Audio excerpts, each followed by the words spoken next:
इस तरह से लोग देख लेते हैं कि ये दोनों यहाँ मिल रहे हैं, तो उसकी माँ उसे बहुत मारती है और ले जाती है खींच के वामिलो को। तो तारा को बहुत गुस्सा आता है और वो पूरी ताकत से उसमें जमीन में अपनी तलवार गाड़ देता है। उस द्वीप समूह के दो टुकड़े हो जाते हैं, धरती दो टुकड़ों में बढ़ जाती है। उधर रह गई वामिलो और इस कोने में रह गया तारा। और वो जो धरती का कोना था वो फटता चला गया।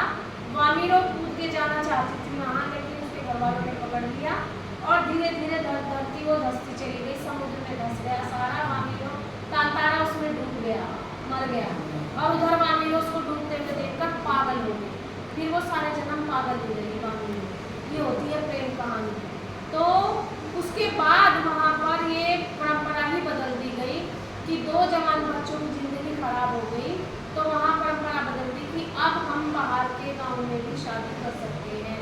तो ये, और दूसरी बात ये है कि तभी से वो दो हिस्सों में बट गया, अंडमान और निकोबार द्वीप समूह। पहले एक ही था कार निकोबार, और फिर वो दो हिस्सों में बट गया, अंडमान और निकोबार। वो उन्हीं की कहानी से बटा दो हिस्सों में। तो ये जो कहानी है हमें दो शिक्षा देती है। एक तो हमें सबकी हेल्प करनी चाहिए, सबके सहायक बनना चाहिए, सबके दुख दर्द में काम आना चाहिए। दूसरे देशभक्ति होनी चाहिए अपने अंदर, अपने देश की सुरक्षा के लिए हमें कहीं भी किसी टाइम जाना चाहिए, है ना। और दूसरा, किसी से प्रेम करो तो सच्चा प्रेम करो, बाहरी दिखावे का प्रेम नहीं, जो आजकल माहौल खराब कर रहा है हमारे देश का। लड़के लड़की ऐसे घूम रहे हैं, ये हमारे संस्कार और परंपराओं में नहीं है बेटा। तो अपने माँ बाप का सिर ऊंचा रखना है तो देशभक्ति, अच्छे कार्य, और माँ बाप को मौका दो आपके लिए जीवन साथी चुनने का, क्योंकि उन्हें एक्सपीरियंस है, अनुभव है, वो एक अच्छा इंसान चुन सकते हैं।